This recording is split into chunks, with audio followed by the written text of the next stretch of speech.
This is Verdicts in Vogue and part 2 of Christina's conversation with Genein Letford. They explore brain health, creativity, and how our minds shape the way we work and live. Let's jump back in. The service that you provide to businesses that, let's say law firms that want to address or feel that they have a need to learn more about intercultural creativity, and then also just making changes. What kind of services do you provide for them? Well, we still do that. We're a lot more along the terms of brain capital, not to throw another new word at you, but brain capital is brain skills and brain health, sure. and cultural development is a brain skill, and right? That's a perfect segue, because I was going to ask you about brain capital and how that plays with intercultural creativity. Yes. Well, what we're finding out is that with the onset of, not the onset, it's here, right? AI. I keep saying that, the onset of AI. Oh yeah. But with AI's effect, that the brain is the asset, our brain skills. Even if you look at the World Economic Forum list of the most needed skills for 2025 to 2030, like 3 of them are tech skills. The rest are all brain skills, right? This social influence. Curiosity made the list. I'm like, yeah, curiosity. All of these skills we should have learned in kindergarten, right? And I was just coming here listening to a podcast about the woman who is able to teach companies how to stop scams. But she says that scammers, a lot of them have a background in improv, the arts, how do you socially influence? So if the scammers are getting training with this, we need it too. So what does that look like? Brain capital. It's the fact that our brains are an asset. They produce value. And also on the other end, looking at the dementia numbers, the Alzheimer's numbers, and the brain disorder numbers, depression and anxiety it's skyrocketing. So this affects corporations, because if your people's brains aren't healthy, they can't work. Sure. And then also the cost of keeping a brain healthy once it's lost its health also is costly. I was looking at some of the numbers of maintaining brain health as far as all the medical treatments and so forth that go with it. If you don't take care of your brain, so the best alternative is preventative measures. Yes, and that's what we're saying. The cure to Alzheimer's is not to find that magic pill. It's to, the metaphor of a river. Instead of trying to pull people out at the end of the river, let's figure out why they're falling in upstream in the first place. And so that's where our work comes in. So we still do intercultural creativity and neurosomatic creativity, which just is the brain-mind-body connection, all to support brain capital. So brain capital is essentially an expansion to the original. Yes. And so it's like a more holistic approach. Yes. And I'm just curious, I know you went from teaching elementary school kids to now teaching businesses and attending and participating in some amazing forums and groups and so forth. How did you get from school to sitting at these tables in this capacity? Yeah, well, you'd be surprised. Everyone has a brain. Well, debatable. Yeah, this is true. I know a lot of defense attorneys. You're like, well, what's happening to you? And once I said it again, I feel like I have an in because I understand the early development brain. So I may be working with a 30-year-old and a 40-year-old, but they were once an 8-year-old. So, just tapping in there. But I believe I'm a voice because I have worked with the entire lifespan, and I'm a voice to help people kind of see the connections. Because a lot of times in adults, we're kind of siloed. You either work with the small ones or you work with the elderly, sure. Or you're there. And so for me to really see the lifespan and see the underlying connections is key. Another thing is, we're going to the United Nations at the end of next month, my family, to go speak to the United Nations at the Brain Summit, for the Science Summit. And they have wonderful lectures and panels and everything, but it's like lecture, panel, lecture. And I'm like, you can't just talk at people for 8 hours a day. Like, I would never do that to an 8-year-old, right? Sure. There's always changes and different media and different things, and time to reflect on what you just learned and go out and play, right? Sure. There's reasons why we set up the day that way, because of how the brain processes information. So I also feel like I'm a voice into the workplace world to kind of give them a tangible way to say, if you really want your people to perform at their best, do they have time to have brain breaks, right? Okay. That's critical for brain health. The brain can't keep going straight for 4 hours at a time. Do they have sunlight? Biophilia is a field that's coming up. Like, are you setting up your space to kind of mimic nature almost? Do they have access to art? I love the art in here. The first thing. I can't take any credit for it. That was all Hope. It was Hope. Not me. Do you have hope? And that shows up in the brain too. Do they have purpose? There's a lot of research coming out with our employers really communicating through narrative the purpose of what you do to your staff. They're able to show up with more than just wanting a paycheck.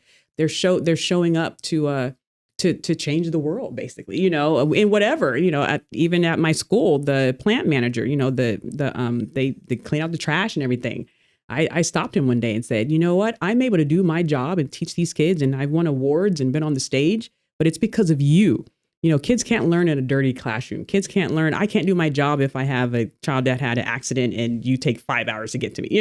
It's like you are on that stage with me getting that award. And I said that to him, and that really meant a lot to him because it really opened up the purpose of his work. So you're looking at a very intentional approach to everything you're doing, because you're taking, like starting from the level going, you're trying to figure out the why. Why are those people falling into the river, right? You want to get to that portion of it, but you're also then appreciating all of the levels, because it's not just the final product, it's every piece that goes into that final product. And in order to get every piece running smoothly, there has to be some purpose.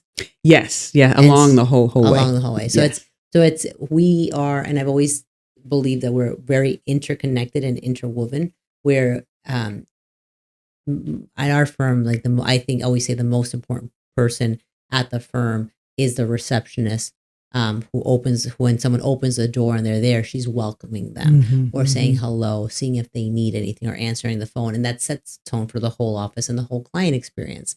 And then same thing with the case managers that are involved, because the case managers are speaking to the clients on a day-to-day basis, trying to make sure that they understand them, taking the time. And people are calling us when some of their hardest moments, right? They're calling us when they don't know if they have their car, what's going on, the insurance is giving them a runaround, they're injured, they can't work, how do they make their next mortgage payment? And they're scared. And so I always remind everyone that we're providing a service, and we need to make sure that they're our first priority. So we have to be understanding, even if it may be inconvenient at that time for us, you have to take a step back and make sure you understand them and listen, because sometimes people just want to vent. And if we're their attorney, they're hiring us. We're working for them, right? They're not working for us. And so that's kind of like the whole thing what you said for the janitor. That's something that I make sure I stress at the office. We want to make sure that everyone is a part of the team.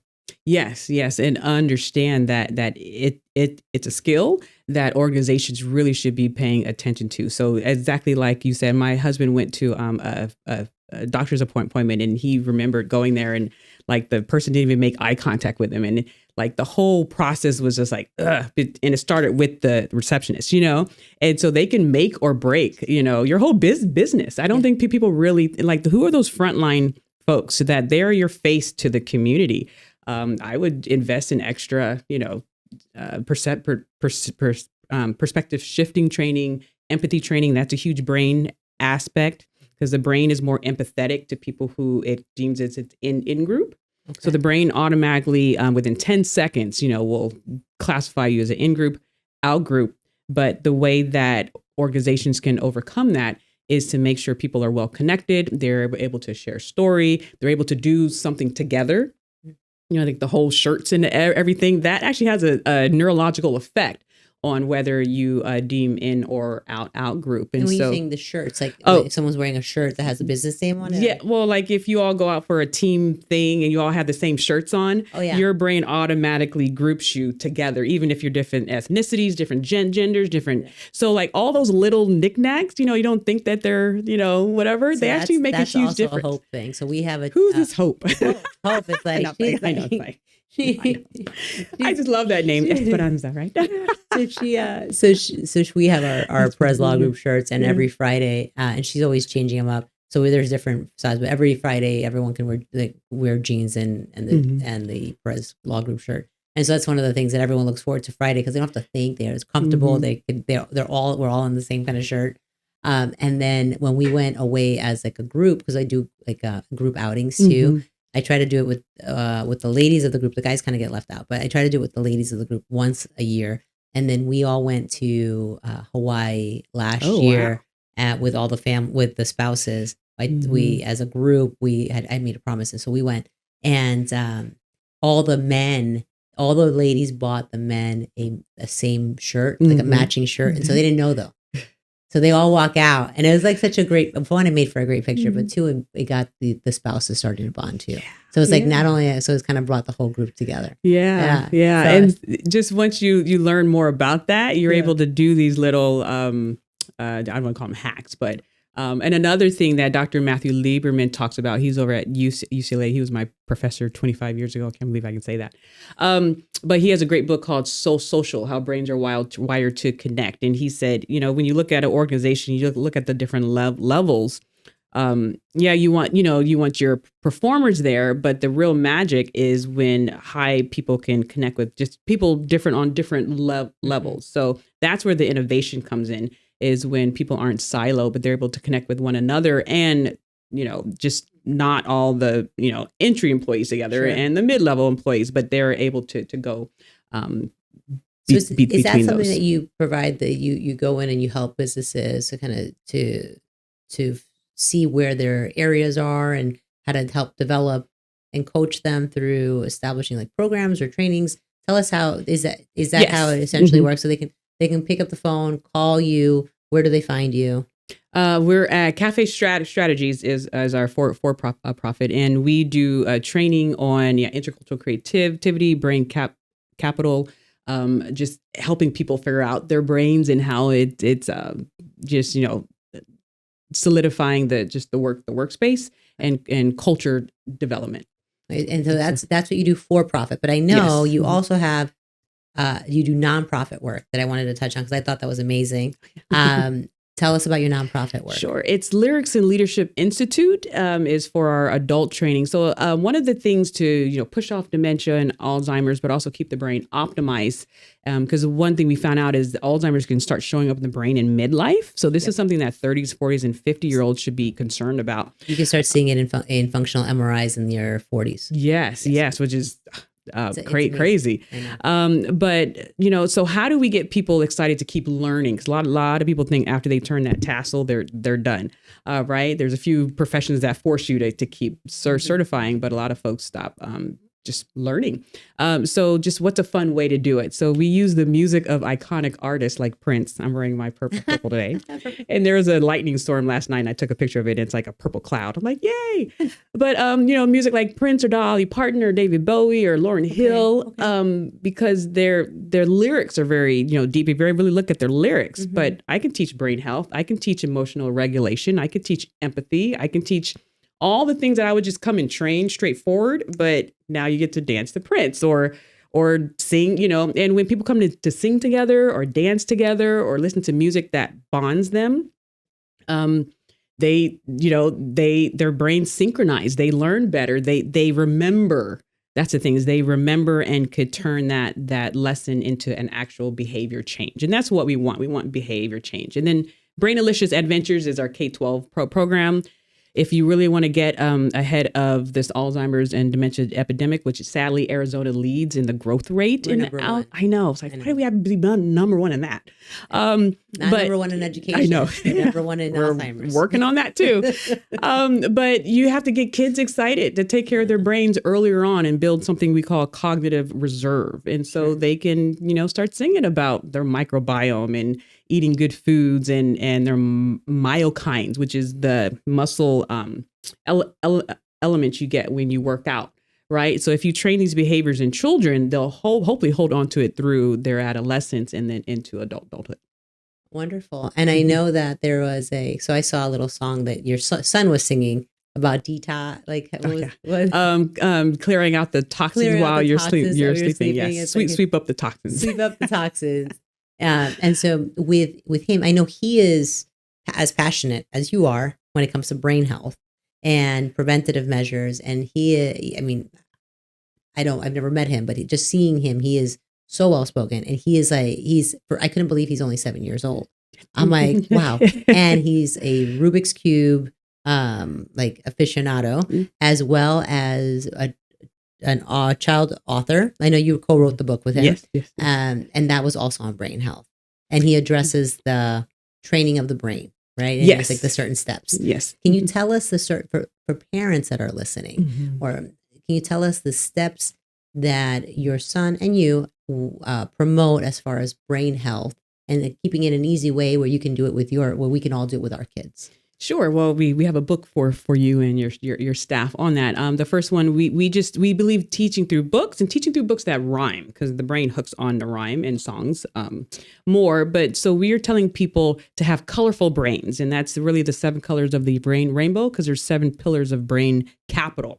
Not just brain health, brain capital now, because that includes the creativity, curiosity, adaptability, and resilience component.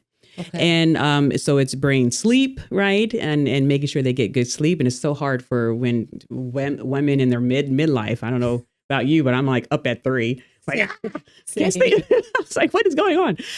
But brain sleep, and there's different things that we can start doing to help with that. And brain foods, building that microbiome earlier on. And brain creativity, being mentally challenged throughout the lifespan. Social interactions is huge. Okay. And I say diverse social interactions. If I connect with people with different lived experience, I get to almost live their life with them, where I may not have had that experience. There is oh my goodness, there's so many. Well, not so many. There's 7, but those are a few, and just a brain peace. We call it brain peace. When you say brain peace, is that where meditation would come in? We call it stress reduction. So I don't say stress reduction to like a 7-year-old, but brain peace. Yes. So what are ways? I would use the word peace for myself. I need some brain peace. Yes. Almost every day. Yeah. Well, we do. I don't get it every day. Yes. So what does meditation look like? What is it making to have a brain break? Even for my husband who works, I was like, you got to take five minutes, and the Center for Brain Health calls it 5 for 5. Right. 5 breaks a day for 5 minutes. Go take a walk. You're in a beautiful neighborhood near. Of course, it is 110 degrees, but still, or just go sit in the corner and just breathe, or put on a song and just dance. We're a huge advocate for dancing, and that's another one. Brain movement. Okay. If your brain is not moving, or if your body's not moving, you're telling your brain that you don't want to be here anymore. So movement is critical throughout the entire lifespan, with muscle physical resistance. So weight training throughout the lifespan is critical as well for brain health. Okay. Wow. And then what's the name of the book that you and your son wrote?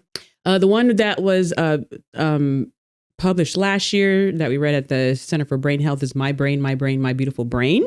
And that just goes over the 6 brain parts, like your frontal lobe, and so the kids and parents and whoever's with them learn about the parts of the brain, and that the brain could be smart in different ways, like a musical brain or a linguistic brain. And learning multiple languages is great for the brain as well. Okay. So I tell the kids to be proud, that you get 2 or 3 languages. Don't hide that part of you, because it's actually making you stronger. And then the brain, the book that we just published in July, and we did the proclamations in the city of Avondale, Phoenix, and Buckeye. Yeah, you've been busy. I saw you've been.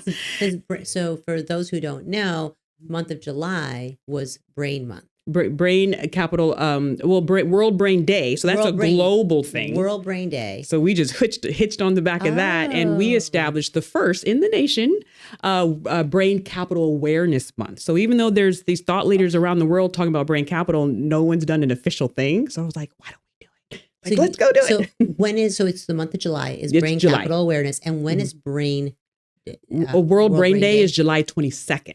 Okay. Yes. So the 2 months that are big on brain is March. So you'll see a lot of brain things around March, and then now July, especially in Arizona. So if you want to have a brain party in July. I would like to have a brain party. So I actually have a picture of a brain right over my desk, and I have a brain replica as well on my shelf. So then I have like the Netter's book. So I like this. So now you get some brain books to go with it. So I nerd out on the brain stuff. Awesome. So here's what I have. I appreciate you coming to us. Oh, tell us a little bit about the 2025 Brain Capital Conference. Sure. It's the first one.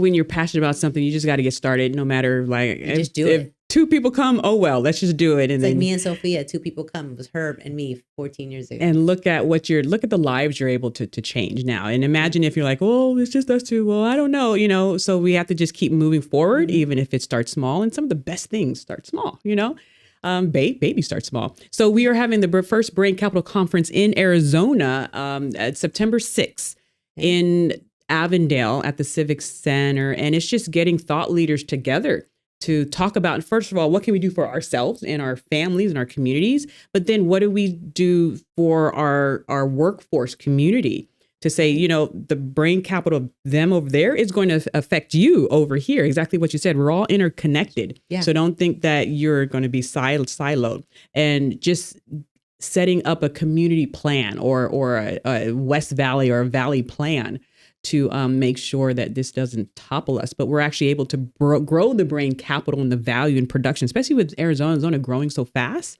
We have to capitalize on the brain capital and make sure our people are strong. So for the conclusion of our podcast, I ask lightning round questions. Did anyone tell you about this? No, but I like it. It keeps my brain on and they're shape. lighthearted questions. I do it all the time. We will ask you questions. It gets to know you and have some fun. This is not on the list, but I want to know your favorite part of the brain and why. I would say the musical part, which there's several parts, but the musical part, because I grew up with a speech impediment, I still do stutter today. I was special education, but I don't stutter when I sing. So that was really my saving grace. So the part of the brain that deals with music and song is my favorite part. Oh, that's good to know. I also stutter when I get nervous. So that's why sometimes I speak slowly. So not a lot of people know that. Coffee or tequila? Tea. Good. So you like music. What is your go-to karaoke song? Oh, that's so funny you asked that. Proud Mary, Ike and Tina Turner. I've done this on cruise ships at my wedding. I should send you a video of it. And my sisters and I, we even have a whole act, and my brother is Ike, and we've shut down karaoke bars and everything with this. So. I want to we have to add that to this part here. I'd like to have that part. It's like a cutout when it comes up. Yeah, we have choreography and everything. Who would play you in a movie about your life? She's older than me, but I would say Angela Bassett, just because I love to play her. But I was Angela Bassett. And she has awesome arms. Yeah. Her arms, you're no joke. What's the last thing that made you laugh so hard you cried? My son, I don't know if you have kids, but when they say the most random thing, and it just gets you off, and it just keeps me alive. So yeah, well, what did he? Well, even last night there was a thunderstorm last night. I don't know if you saw it, but I took a picture of it. And this morning he looked at it. He was like, "It's purple. Why is it?" And I'm big on Prince right now because I'm doing a lot of the research on his work. And he just sees things that I miss all the time. And so. Yeah, I don't know if I really laughed till I cried, but yeah, he'll just say random things. So that's so cute. Okay, a couple more. If you could time travel, but only forward or backward once, which way would you go? Ooh, I'm a big Abraham Lincoln nut, so I would take that time to meet Abraham Lincoln or George Washington Carver. So I would go backwards just to learn from the greats. Okay. What's your spirit animal? I would say right now a phoenix, surprisingly. Yeah. And it's the logo of my nonprofit because I believe I'm meant to start from scratch and rise from the ashes. I love that. That's I can resonate with that. What was your go-to dance move at a wedding or outing? I would say I'm a UCLA track and field runner, so I would say the Running Man. Yeah. What's the first thing you do when you wake up? I'm not Jewish by faith or ethnicity, but I do say something called the Shema. So it's Deuteronomy 5:6, and it's we say my whole family does this. We say the first part in Hebrew, and then we say you shall love the Lord your God with all your heart. It's a song too. It's on a CCD. But yeah, it's called the Shema, and a lot of Jewish people say it in the beginning of the day and at the end of the day as well. And that's how you start and end your day? Yes. Oh, wow. Okay. And last question. Who is your favorite villain, movie, TV, or book, and why? I would say Ursula from The Little Mermaid. Going with the purple theme. Oh, yeah. Purple too. Oh, good connection. See, I didn't see that. But just her way of moving. And she was good psychologically manipulator. I love people who know how the mind works. And that song, Poor Unfortunate Soul, that's she a does great this song. part here. Yes. Well, that is all the time that we have today. I appreciate you being here. It has been great getting to know you a little bit and just getting an insight into your life and all the great things that you're doing. So to you, I want to cheers. Thank you for joining us. Thank you. Thank you for all the work that you and your amazing team are doing. I know you're changing lives as well. Thank you. Cheers. And that's all, folks. Bye.